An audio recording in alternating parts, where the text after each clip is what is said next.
അസ്സലാമു അലൈക്കും വറഹ്മത്തുള്ളാഹി വബറകാതുഹു. പ്രിയമുള്ളവരെ, ഇന്നു മുതൽ നമ്മുടെ കുട്ടികൾ, വിദ്യാർത്ഥികൾ സ്കൂളുകളിലൊക്കെ അവരുടെ വാർഷിക പരീക്ഷ SSLC +2 ഒക്കെ ആരംഭിച്ചുകൊണ്ടിരിക്കുകയാണ്. പരീക്ഷ നേരിടാനുള്ള തീവ്രമായ യജ്ഞങ്ങളിലും പഠനങ്ങളിലുമാണ് അവർ കഴിഞ്ഞുപോയ കുറേ നാളുകളായി. നമ്മുടെ മക്കളെ സംബന്ധിച്ചിടത്തോളം അവരുടെ പരീക്ഷകൾ അവർക്ക് വളരെ വലിയ ഒരു കാര്യമാണ്. അവരുടെ ജീവിതത്തിൽ വളരെ വലിയ ടേണിംഗ് പോയിൻ്റുകളായി അവരുടെ ഭാവി നിശ്ചയിക്കുന്ന പരീക്ഷകളാണ് SSLC പരീക്ഷയും അപ്രകാരം +2 പരീക്ഷകളൊക്കെ. പരീക്ഷ എന്ന് പറയുമ്പോൾ നീണ്ട ഒരു വർഷക്കാലം കുട്ടികൾ പഠിച്ച, അവർ കലാലയങ്ങളിൽ നിന്നൊക്കെ നേടിയെടുത്ത അവരുടെ കഴിവുകളെ വളരെ ചുരുങ്ങിയ സമയം കൊണ്ട് വളരെ ബൃഹത്തായി സമർത്ഥമായി അവരുടെ ആൻസർ ഷീറ്റുകളിൽ പകർത്തി എഴുതുവാനുള്ള ഒരു കഴിവ് എത്രത്തോളമുണ്ട് എന്ന് പരീക്ഷിക്കലാണ് പരീക്ഷകളിലൂടെ നടത്തപ്പെടുന്നത്. അതിലൂടെ ഓരോ കുട്ടിയും എന്തെല്ലാം നേടിയെടുത്തു, അവൻ്റെ കപ്പാസിറ്റി എത്രത്തോളമുണ്ട് എന്നൊക്കെ മനസ്സിലാക്കാൻ അധ്യാപകർക്ക് കഴിയും. അതിൻ്റെ അടിസ്ഥാനത്തിൽ അവരുടെ സ്ഥാനക്കയറ്റങ്ങളും ക്ലാസ് കയറ്റങ്ങളും അവർക്ക് വളരെ ഈസിയായി പ്രയാസങ്ങളില്ലാതെ നേടിയെടുക്കുവാനും സാധിക്കും. മാത്രമല്ല, ചില വിദ്യാർത്ഥികളിൽ അല്ലെങ്കിൽ നമ്മുടെ കുട്ടികളിൽ അന്തർലീനമായി കിടക്കുന്ന ഓരോ ആളുകൾക്കും വൈവിധ്യങ്ങളായ അഭിരുചികളും ടേസ്റ്റുകളുമാണ് ഉണ്ടാവുക. അതിനൊക്കെ തിരിച്ചറിയാനും ഈ പരീക്ഷകളിലൂടെ സാധിക്കും. 10-12 വിഷയങ്ങൾ അവർ പഠിക്കുന്നുണ്ട് എങ്കിൽ എല്ലാ വിഷയവും എല്ലാവരും ഒരേപോലെ താല്പര്യമുണ്ടായിക്കൊള്ളണമെന്നില്ല. 10 വിഷയത്തിലും ഫുൾ A+ കിട്ടുന്ന വിദ്യാർത്ഥികളാണെങ്കിൽ പോലും അവരുടെ ടേസ്റ്റ് എന്ന് പറയുമ്പോൾ അതിൽ ചില പ്രത്യേകമായ വിഷയങ്ങളിൽ കേന്ദ്രീകൃതമായിരിക്കും. അപ്പോൾ അവരുടെ ഏറ്റവും അഭിരുചി തിരിച്ചറിയുവാനും അതിനനുസരിച്ച് അവരുടെ ഭാവികളെ, അവരുടെ ഹയർ എഡ്യൂക്കേഷന്, അവരുടെ ജോലികളെ, അവരുടെ കരിയർ ഒക്കെ ചിട്ടപ്പെടുത്തിയെടുക്കുവാനും മനസ്സിലാക്കിയെടുക്കുവാനും ഒക്കെ സഹായകരമാകുന്ന സംഗതികളാണ് പരീക്ഷ എന്ന് പറയുന്നത്. ഈ പരീക്ഷകളെ നേരിടാൻ 1-2 ദിവസത്തെ പഠനങ്ങളോ അധ്വാനങ്ങളോ അല്ല ആവശ്യമായി വരുന്നത്. ദീർഘമായ ഒരു വർഷത്തെ ചിട്ടയോടുകൂടെയുള്ള, വളരെ കൃത്യമായ പ്ലാനിങ്ങോടുകൂടെയുള്ള പഠനങ്ങൾ നടത്തുമ്പോൾ മാത്രമാണ് ഓരോ വിദ്യാർത്ഥിക്കും അവൻ ആഗ്രഹിക്കുന്ന രൂപത്തിലുള്ള വിജയങ്ങൾ നേടിയെടുക്കാൻ സാധിക്കുകയുള്ളൂ. പരീക്ഷ വരുന്നതിൻ്റെ തലേനാളോ 2 നാളുകൾക്ക് മുന്നെയോ ഇരുന്ന് നാളെ കഴിഞ്ഞാൽ പരീക്ഷയാണല്ലോ എന്ന് വിചാരിച്ച് ഇപ്പോൾ പഠിക്കാൻ തുടങ്ങിയാൽ ഒരു കാരണവശാലും കൃത്യമായിട്ടുള്ള വിജയത്തിലേക്ക് എത്തുക എന്നുള്ളത് വളരെ പ്രയാസകരമായ കാര്യമാണ്. അതിന് അധ്യയന വർഷത്തിൻ്റെ തുടക്കം മുതൽ അധ്യാപകരുടെ കൃത്യമായ നിർദ്ദേശങ്ങൾ ഫോളോ ചെയ്ത് സമയബന്ധിതമായി പാഠഭാഗങ്ങളൊക്കെ കൃത്യമായി പഠിച്ച് മുന്നോട്ട് വന്നാൽ പരീക്ഷയുടെ അവസാന സമയങ്ങളിൽ ഒന്ന് പൊടി തട്ടിയെടുത്താൽ അവന് പരീക്ഷ ഈസിയായി ഓവർകം ചെയ്യാനും മറികടക്കുവാനും നല്ല വിജയം നേടുവാനും സാധിക്കുന്നതാണ്. മടിയന്മാരായ ആലസ്യത്തോടുകൂടെ കഴിയുന്ന ഒരുപാട് ആൾക്ക് കുട്ടികളെ നമുക്ക് കാണാൻ പറ്റും. അവർക്ക് എന്ത് പരീക്ഷയാണെങ്കിലും പ്രത്യേക ബേജാറൊന്നും ഉണ്ടാവുകയില്ല. അങ്ങനെയുള്ള ആളുകൾക്ക് ഉന്നതമായ വിജയം നേടിയെടുക്കൽ വളരെ പ്രയാസവുമാണ് എന്ന് നമുക്കൊക്കെ അറിയുന്ന കാര്യങ്ങളാണ്. അത് പരീക്ഷകളെന്ന് മാത്രമല്ല, മനുഷ്യൻ്റെ ജീവിതം ആ സകലം എടുത്ത് പരിശോധിച്ചാൽ അങ്ങനെയാണ്. നമുക്കൊക്കെ വിജയവും ഉന്നതമായ മാർക്കുകളും നമ്മുടെ ജീവിതത്തിൻ്റെ വഴികളിലൊക്കെ നമുക്ക് ഉയർച്ചകൾ ഉണ്ടാവണമെങ്കിൽ കൃത്യമായ പ്ലാനിങ്ങും പദ്ധതികളും ലക്ഷ്യബോധവും ഒക്കെ ഉള്ള ഒരാളും ഇതൊന്നും ഇല്ലാത്ത ഒരാളും ഒരിക്കലും ഒരുപോലെ സമന്മാരാവുകയില്ല. കൃത്യമായി പ്ലാനിങ്ങോടുകൂടെ അടുത്ത വർഷം ഇന്നതൊക്കെ എനിക്ക് നേടിയെടുക്കണമെന്ന് ആഗ്രഹിച്ച് പ്രവർത്തിക്കുന്നവൻ, അവൻ്റെ പ്രവർത്തനങ്ങളിൽ തീർച്ചയായും പുരോഗതി കാണാൻ സാധിക്കും. ഇതൊന്നുമില്ലാത്തവൻ അവൻ എന്നും ആ ഒരു നിലനിൽപ്പ് അഡ്ജസ്റ്റ് ചെയ്തു പോകുന്ന ഒരു പോക്കായിരിക്കും ഉണ്ടാവുക. ഇത് മനുഷ്യരുടെ ജീവിതത്തിൽ മൊത്തത്തിലുള്ള ഒരു സംഗതികളാണ്.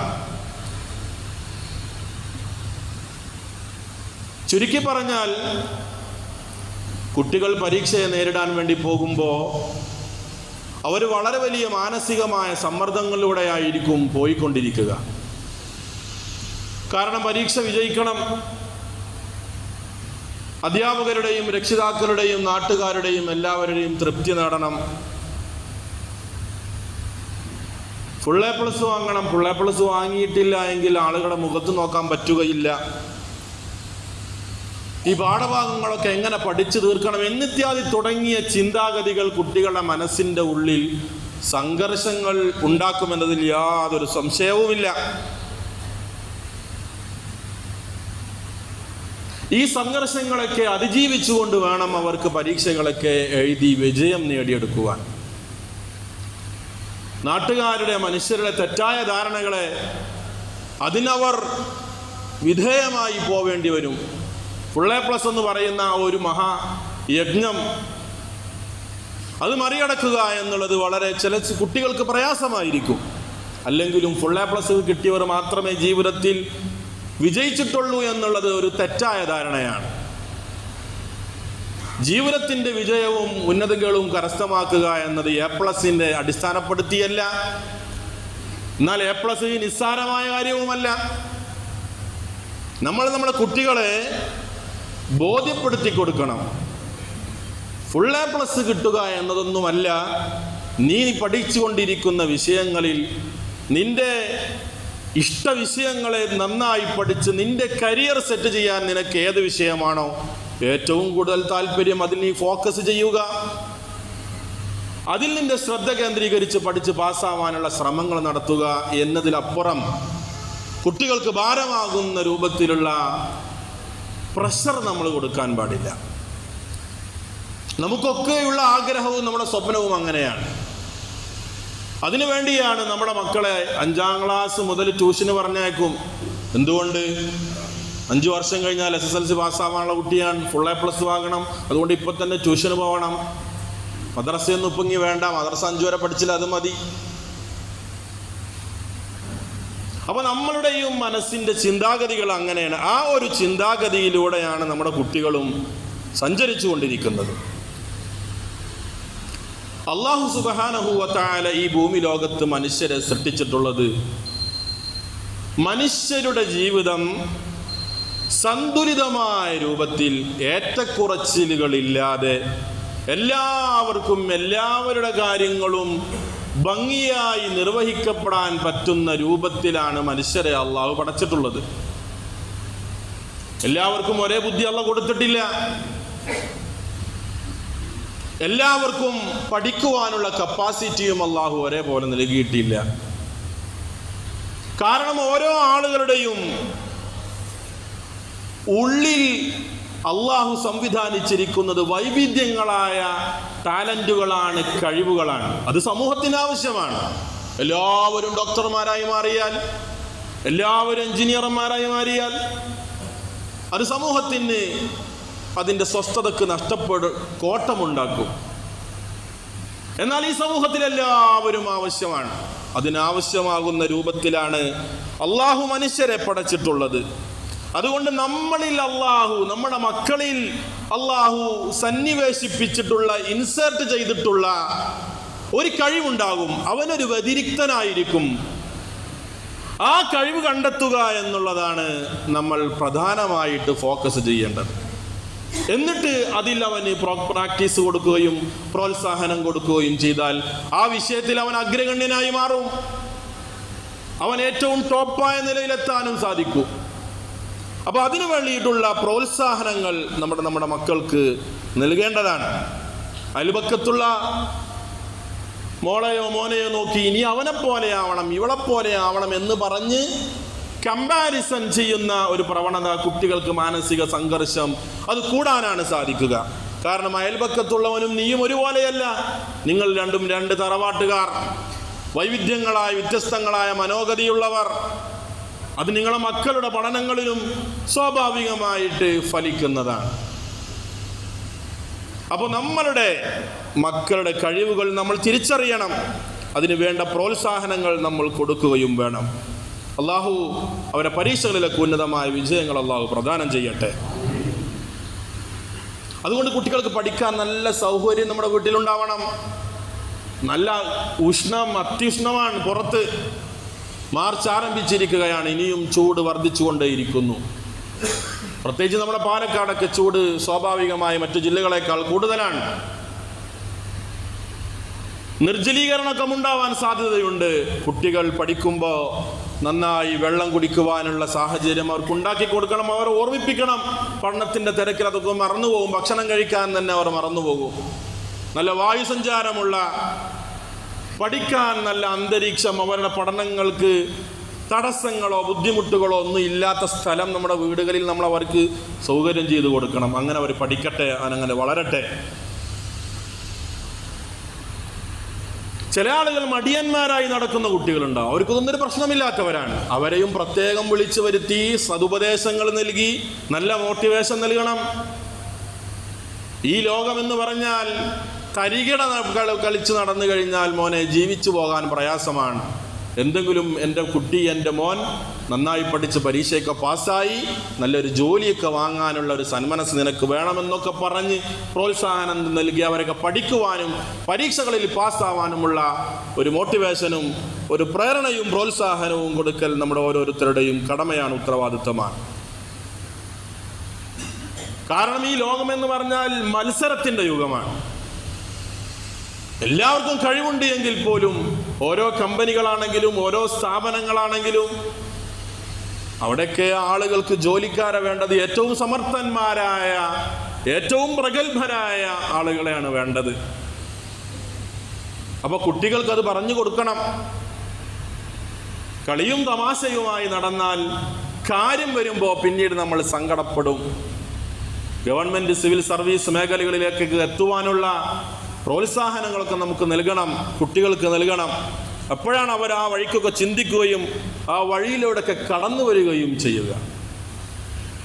കേരളത്തിൽ നമ്മൾ 20% ജനസംഖ്യാടിസ്ഥാനത്തിൽ നമ്മൾ ഉണ്ട് എങ്കിൽ പോലും നമ്മളുടെ ഗവൺമെന്റ് മേഖലകളിൽ നമ്മളുടെ ശതമാനം 3%, 4% അത്രമാത്രമേ ഉള്ളൂ. വളരെ കുറവാണ്. അതായത് ആ മേഖലകളിലൊന്നും നമ്മുടെ മക്കൾ ശ്രദ്ധിക്കുന്നില്ല, നമ്മളവർക്ക് പ്രോത്സാഹനം കൊടുക്കുന്നില്ല. അവരവരെ വഴിക്ക് ഇങ്ങനെ സഞ്ചരിച്ചു കൊണ്ടിരിക്കുന്ന ഒരു കാലമാണ്. അപ്പോൾ അതിനൊക്കെ മാറ്റമുണ്ടാവാൻ നമ്മുടെ മക്കൾക്ക് നമ്മൾ ഇങ്ങനെയുള്ള പ്രോത്സാഹനങ്ങളൊക്കെ നൽകുകയും അതിലപ്പുറം മറ്റൊരു കാര്യം കൂടി പറഞ്ഞ് ബോധ്യപ്പെടുത്തേണ്ടതുണ്ട്. നമ്മുടെ ജീവിതം എന്ന് പറഞ്ഞാൽ പഠനം കൊണ്ടുള്ള ഏറ്റവും മർമ്മപ്രധാനമായ ലക്ഷ്യം എന്ന് പറഞ്ഞാൽ വലിയ സമ്പത്ത്, ജോലി നേടലും വലിയ സമ്പത്ത് നേടലും വലിയ സ്ഥാനമാനങ്ങൾ കരസ്ഥമാക്കലും ഒന്നുമല്ല. ഒരു യഥാർത്ഥ നല്ല ഒരു മനുഷ്യനായി മാനുഷിക മൂല്യങ്ങളെ ഉൾക്കൊള്ളുന്ന, ധർമ്മവും നീതിയും സത്യവും അനീതിയും തിരിച്ചറിയാൻ പറ്റുന്ന നല്ല ഒരു മനുഷ്യനായി, നല്ലൊരു പൗരനായി, നാടിനും നാട്ടുകാർക്കും രാജ്യത്തിനും ഉപകാരപ്പെടുന്ന നല്ലൊരാളായി, നല്ലൊരു വ്യക്തിത്വമായി വളർന്നു വലുതാവുക എന്നുള്ളതാണ് ആത്യന്തികമായ ഇതിൻ്റെ ലക്ഷ്യമെന്നുകൂടി നാം കുട്ടികളെ പഠിപ്പിക്കേണ്ടതുണ്ട്. വെറും ജോലി, പൈസ, സ്ഥാനമാനങ്ങൾ ഇതിനു വേണ്ടി മാത്രമാകുമ്പോൾ ഈ ധാർമ്മികമായ മൂല്യങ്ങൾ, മനുഷ്യത്വം നിറഞ്ഞ, മാനവിക മൂല്യങ്ങൾ നിറഞ്ഞ സ്വഭാവങ്ങളൊക്കെ നമ്മിൽ നിന്ന് അന്യം നിന്നു പോകും. അതിൻ്റെയൊക്കെ ഉദാഹരണങ്ങൾ ഓരോ ദിവസങ്ങൾ നമ്മൾ കണ്ടുകൊണ്ടിരിക്കുകയാണ്. കഴിഞ്ഞ 2-3-4 ദിവസങ്ങൾക്ക് മുമ്പ് വയനാട്ടിൽ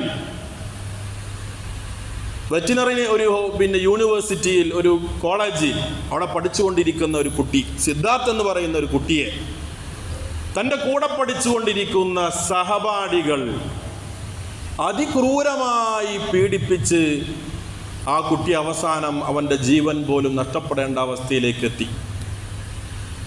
ഉത്തരേന്ത്യൻ സംസ്ഥാനങ്ങളിൽ നടന്നുകൊണ്ടിരുന്ന, അവിടങ്ങളിൽ നിന്ന് മാത്രം കേട്ടുകൊണ്ടിരുന്ന ആൾക്കൂട്ട വിചാരണകളും നൂറുകണക്കിന് വിദ്യാർത്ഥികൾക്ക് മുമ്പിൽ ഒരു വിദ്യാർത്ഥിയെ സഹപാഠികൾ വിവസ്ത്രനാക്കി 3-4 ദിവസവും ഭക്ഷണവും വെള്ളവും കൊടുക്കാതെ നമ്മുടെ കേരളത്തിൽ ഒരു കോളേജിൽ ഒരു വിദ്യാർത്ഥിയെ അതിക്രൂരമായി പീഡിപ്പിച്ച് അവനെ കൊലപ്പെടുത്തുന്ന ദാരുണമായ സംഭവങ്ങൾ നമ്മൾ കേട്ടുകൊണ്ടിരിക്കുമ്പോൾ അറിവ് കൊണ്ട് ഉണ്ടാവേണ്ട യഥാർത്ഥമായ മൂല്യബോധങ്ങൾ നമ്മുടെ മക്കളുടെ ഉള്ളിലില്ലാതിരുന്നാൽ ഇങ്ങനെയുള്ള കാബാലികന്മാരായിട്ട് നമ്മുടെ മക്കൾ മാറും. അള്ളാഹു കാത്തുരക്ഷിക്കട്ടെ. അപ്പൊ ഈ ജീവിതം അള്ളാഹു സംവിധാനിച്ചത് മൊത്തം പരീക്ഷകളുടെ ഒരു കാലഘട്ടമാണ്. കുട്ടികൾ പരീക്ഷയ്ക്ക് വേണ്ടി തയ്യാറെടുക്കുമ്പോൾ വലിയവരാകുന്ന മുതിർന്നവരാകുന്ന നമ്മുടെ ഉള്ളിൽ ഉണ്ടാവേണ്ട ചിന്ത എന്ന് പറഞ്ഞാൽ നമ്മളും വലിയ ഒരു എക്സാം ഹാളിലാണ്, പരീക്ഷ നേരിട്ടുകൊണ്ടിരിക്കുന്നവരാണ്. അത് അള്ളാഹുവിൻ്റെ പരീക്ഷയാണ്. ഓരോ സെക്കൻഡുകളിലും നമ്മൾ ചെയ്യുന്ന ഓരോ പ്രവർത്തികളും നമ്മളുടെ ചിന്തകളും നമ്മളുടെ സംസ്കാരങ്ങളും സംസാരങ്ങളും എല്ലാം അള്ളാഹു നമ്മുടെ മുമ്പിൽ ഇട്ടുതരുന്ന ചോദ്യങ്ങൾക്കുള്ള ഉത്തരങ്ങളായി അത് രജിസ്റ്റർ ചെയ്യപ്പെട്ടുകൊണ്ടേയിരിക്കുകയാണ്. നമ്മുടെ ആൻസർ ഷീറ്റുകൾ അത് ഫില്ല് ചെയ്യപ്പെട്ടുകൊണ്ടേയിരിക്കുകയാണ്. കുട്ടികൾ 24 മണിക്കൂറും പഠനത്തിന് വേണ്ടി ശ്രദ്ധ കേന്ദ്രീകരിക്കുമ്പോൾ നമ്മൾ 24 മണിക്കൂറും നമ്മളുടെ ചിന്ത അത് അള്ളാഹുവിൻ്റെ തൃപ്തിയിലും പൊരുത്തത്തിലുമാവുന്ന പ്രവർത്തനങ്ങൾ ചെയ്യാൻ വേണ്ടിയുള്ളതാവണം. അല്ല എങ്കിൽ നാളെ അള്ളാഹുവിൻ്റെ കോടതിയിൽ നമ്മൾ ഇവിടെയുള്ള എക്സാം കഴിഞ്ഞ് നമ്മുടെ പേപ്പർ വാല്യുവേഷന് വേണ്ടി മറ്റാരുമല്ല അത് വാല്യുവേഷൻ നടത്തുന്നത് നമ്മളാണ്. ഈ ഭൂമി ലോകത്ത് നമ്മുടെ ഈ പരീക്ഷാ ഹാളിൽ നാം എഴുതി വെച്ച ആൻസറുകളുടെ വാല്യുവേഷൻ നിർവഹിക്കേണ്ടത് മറ്റാരുമല്ല, നമ്മൾ ഓരോരുത്തരുമാണ്. എല്ലാ കർമ്മങ്ങളും ഓരോ മനുഷ്യന്റെയും മുമ്പിൽ കാണിച്ചു കൊടുക്കപ്പെടും. പ്രായപൂർത്തിയായത് മുതൽ അവൻ മരിക്കുന്നത് വരെയുള്ള എല്ലാ കർമ്മങ്ങളും കാണിക്കപ്പെടും. നീ ചെയ്തതല്ലേ, ഇനി ഇത് ചെയ്തതല്ലേ എന്ന് കാണിക്കപ്പെടുമ്പോ ഓരോ മനുഷ്യനും വിയർത്തിൽ മുങ്ങിക്കുളിക്കും. അങ്ങനെയുള്ള അതിതീക്ഷ്ണമായ ഒരു പരീക്ഷണം നമുക്ക് വരാനുണ്ട്. എന്നിട്ടെല്ലാം നമ്മുടെ മുമ്പിലേക്ക് അള്ളാഹു ആൻസർ ഷീറ്റ് തരും. അല്ലെങ്കിൽ നമ്മൾ എഴുതി പാസ്സായ നമ്മുടെ റിസൾട്ടിന്റെ സർട്ടിഫിക്കറ്റ് നമ്മുടെ കയ്യിൽ തരും. വിജയികൾക്ക് വലത് കയ്യിൽ, പരാജിതവർക്ക് ഇടത് കയ്യിൽ. അങ്ങനെ നമ്മുടെ കിതാബ് നോക്കുമ്പോൾ അത്ഭുതത്തോടുകൂടെ ഓരോ മനുഷ്യരും വിളിച്ചു പറയുന്ന യാഥാർത്ഥ്യം വിശുദ്ധമായ ഖുർആൻ പറയുന്നുണ്ട്. വിശുദ്ധമായ ഖുർആൻ നമ്മളെ കുറിച്ച് പറയുന്നുണ്ട്.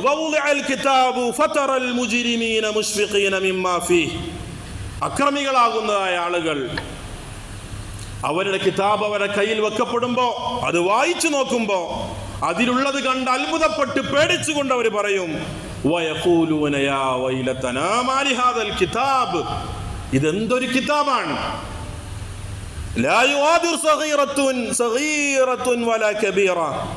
അതിൽ ഒരു ചെറിയതും വലിയതുമായ ഒരു കാര്യവും രേഖപ്പെടുത്തപ്പെടാതെ ഒഴിവാക്കപ്പെട്ടിട്ടില്ല. എല്ലാം അതിൽ രേഖപ്പെടുത്തപ്പെട്ടതാണ്. നമ്മൾ ചെയ്ത ചെറിയ കാര്യങ്ങളാണെങ്കിലും വലിയ കാര്യങ്ങളാണെങ്കിലും നന്മകളാണെങ്കിലും തിന്മകളാണെങ്കിലും എല്ലാം രേഖപ്പെടുത്തപ്പെട്ട നമ്മുടെ കിതാബ് കയ്യിൽ കിട്ടുമ്പോൾ വായിച്ചു നോക്കുമ്പോൾ വിളിച്ചു പറയുന്ന യാഥാർത്ഥ്യങ്ങളെ വിശുദ്ധമായ ഖുർആൻ നമ്മോട് പറഞ്ഞു തരുമ്പോൾ ഈ പരീക്ഷയിൽ വിജയിക്കലാണ് യഥാർത്ഥ വിജയമെന്ന അടിസ്ഥാനപരമായ ചിന്ത നമുക്കുമുണ്ടാവണം, നമ്മുടെ മക്കൾക്കും ഉണ്ടാവണം. അത് നമ്മൾ പറഞ്ഞു കൊടുക്കണം. എന്നാൽ നാം വിജയിച്ചവരുടെ കൂട്ടത്തിൽ പെട്ടുപോകും. അല്ലാഹു തൗഫീഖ് നൽകട്ടെ. ആമീൻ യാ റബ്ബൽ ആലമീൻ.